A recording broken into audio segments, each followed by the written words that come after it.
જય માતાજી મિત્રો। હવે થોડા જ દિવસોમાં પવિત્ર ચૈત્ર નવરાત્રિ શરૂ થવા જઈ રહ્યા છે।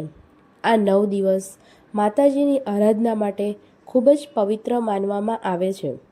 આ દિવસોમાં માતા દુર્ગાની ઉપાસના કરવાથી જીવનના દુઃખ દૂર થાય છે અને સુખ સમૃદ્ધિ મળે છે। પણ ઘણા લોકો નવરાત્રિ તો કરે છે, પણ એની પહેલાં શું તૈયારીઓ કરવી જોઈએ એ નથી જાણતા। આજના વિડીયોમાં આપણે જાણીશું કે ચૈત્રી નવરાત્રિ શરૂ થાય તે પહેલાં કયા ખાસ નિયમ અને તૈયારીઓ કરવી જોઈએ। પહેલો નિયમ છે ઘરની સફાઈ કરવી। નવરાત્રિ પહેલાં સૌથી પહેલું કામ છે ઘરનું શુદ્ધિકરણ। ઘરને સારી રીતે સાફ કરો, મંદિરને ખાસ સ્વચ્છ રાખો। ધાર્મિક માન્યતા મુજબ જ્યાં સ્વચ્છતા હોય છે ત્યાં માતાજીનો વાસ થાય છે।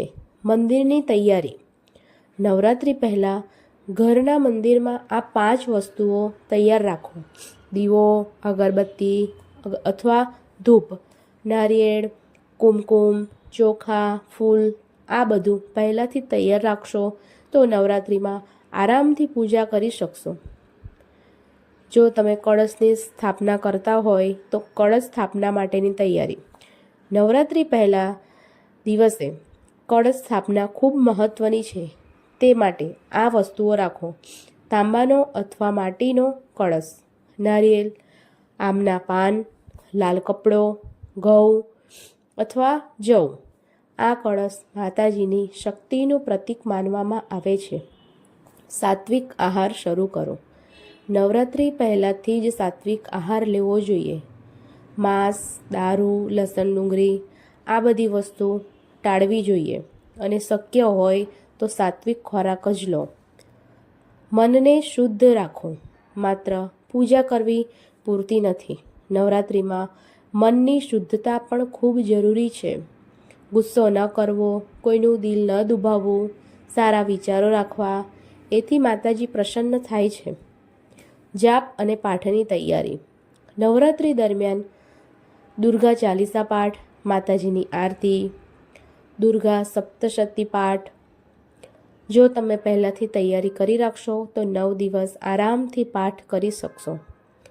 સંકલ્પ લેવો। નવરાત્રિના પહેલા દિવસે સંકલ્પ લેવો જોઈએ। સંકલ્પ એટલે કે હું 9 દિવસ માતાજીની ભક્તિ કરું, સારા કામ કરું અને સાત્વિક જીવન જીવું। આ સંકલ્પથી નવરાત્રિ વધુ પવિત્ર બને છે। મિત્રો, જો તમે આ નિયમો પાલન કરશો તો માતાજીની વિશેષ કૃપા તમારા પર થશે। નવરાત્રિના 9 દિવસ જીવનમાં નવી શક્તિ અને આશા લાવે છે। અંતમાં એટલું જ કહું છું, જય માતાજી। જો તમને આ વિડીયો ગમ્યો હોય તો વિડીયોને લાઈક કરો, ચેનલને સબસ્ક્રાઈબ કરો અને કોમેન્ટમાં લખો જય માતાજી।